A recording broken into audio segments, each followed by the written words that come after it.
भविष्य ये बहुत ही विचित्र है। हमारे साथ भविष्य में क्या होगा किसी को पता नहीं है। आखिर भविष्य किसको जानना नहीं है। सबके मन में ये विचार रहता है कि भविष्य मालूम पड़ गया तो जीवन जीने में आसानी हो जाएगी। दुनिया में ऐसे कई भविष्यवक्ता होके गए हैं जिनकी भविष्यवाणियां 21वीं सदी में सत्य साबित हो रही है। उन भविष्यवक्ताओं में महत्वपूर्ण है नास्ट्रेडमस। नास्ट्रेडमस भविष्य में होने वाली घटनाओं का वर्णन पहले से ही अपने कविताओं के जरिए कर दिया करते थे। हालांकि प्रारंभिक दौर में उनकी भविष्यवाणियों को गलत और बेकार बताया जाता था, लेकिन 20वीं सदी में इनकी भविष्यवाणियां सच साबित होने लगी। इस कारण नास्ट्रेडमस जी की लोकप्रियता बढ़ती गई।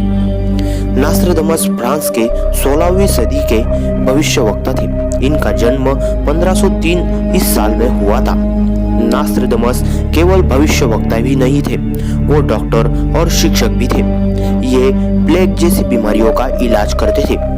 इन्होंने अपनी कविताओं के द्वारा भविष्य में होने वाली घटनाओं का वर्णन किया था। नास्ट्रेडमस की भविष्यवाणी के मुताबिक अगले साल यानी साल 2023 के वक्त में तीसरा विश्व युद्ध शुरू हो सकता है। नास्ट्रेडमस ने अपनी किताब हजारों ऐसी भविष्यवाणियां की थी जिनमें से ज्यादातर सच साबित होती है। इससे दुनिया में एक नया वर्ल्ड वॉर भी शुरू होगा।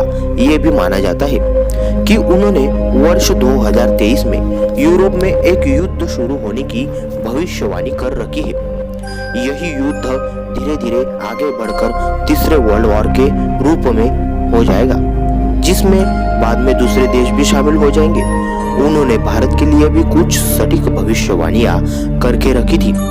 उसमें से पहला है इंदिरा जी की मृत्यु का भविष्य कथन। वो इस तरह है मित्रों, निष्कासित स्त्री फिर सत्तारूढ़ होगी, उसके बैरी उसके विरुद्ध षड्यंत्र रचेंगे। 3 वर्षों के अपने यादगार कार्यकाल के बाद 70 की आयु में लगभग उसकी मृत्यु होगी। और ये भविष्यवाणी इंदिरा जी के साथ सत्य साबित हुई। वो इस तरह सन 1977 के वक्त में आम चुनाव में इंदिरा जी की हार हुई, किंतु वे 1980 में वापस सत्ता में आ गई और प्रधानमंत्री भी बन गई। तब उनकी हत्या कर दी गई। उनकी आयु उस वक्त हत्या के वक्त 67 वर्ष थी। यानी कि ये भविष्यवाणी 90% सच साबित हुई। ऐसे ही भविष्यवाणियों में दूसरी ऐसी भविष्यवाणी है, एक समय ऐसा आएगा कि जब बेपढ़े लोग पढ़े लोगों की सभ्यता को तबाह कर देंगे और पुस्तकें वगैरह फूंक डालेंगे। ऐसा दुर्लभ ज्ञान नष्ट कर दिया जाएगा कि जिसका अधिकांश भाग वापस नहीं पाया जाएगा। ऐसा ही कुछ भारत में हुआ था। बर्बर आक्रमणकारियों के हमले में भारत के नालंदा, तक्षशिला और विक्रमशिला के विश्वविद्यालय नष्ट हो गए थे। हजारों मंदिरों और मोहल्लों को नष्ट कर दिया गया था। यह बात सर्वविवादित है कि मुस्लिम आक्रमणकारियों ने अखंड भारत के आधे हिस्से कर दिए थे। वैसे ही तीसरी भविष्यवाणी तो सत्य साबित ऐसी हुई है कि उसको सत्य मानने में संकोच नहीं कर सकते हैं। वो इस तरह है, बाढ़ के बाद आएगा एक ऐसा साल जब 2 मुखिया चुने जाएंगे। इनमें पहला सत्ता छोड़ देगा, वह कलंक से बचने के लिए ऐसा करेगा, परंतु दूसरे के सामने और कोई चारा नहीं होगा। पहले मुखिया को बनाने वाले का घर भंग हो जाएगा।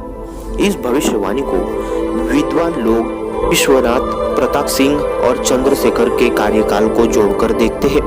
चंद्रशेखर और देवीलाल जब सत्ता में आए थे तब चंद्रशेखर के दबाव के चलते इस्तीफा देकर कलंक से बचने का कार्य किया था, जबकि चौधरी देवीलाल उनका साथ न देते तो क्या करते।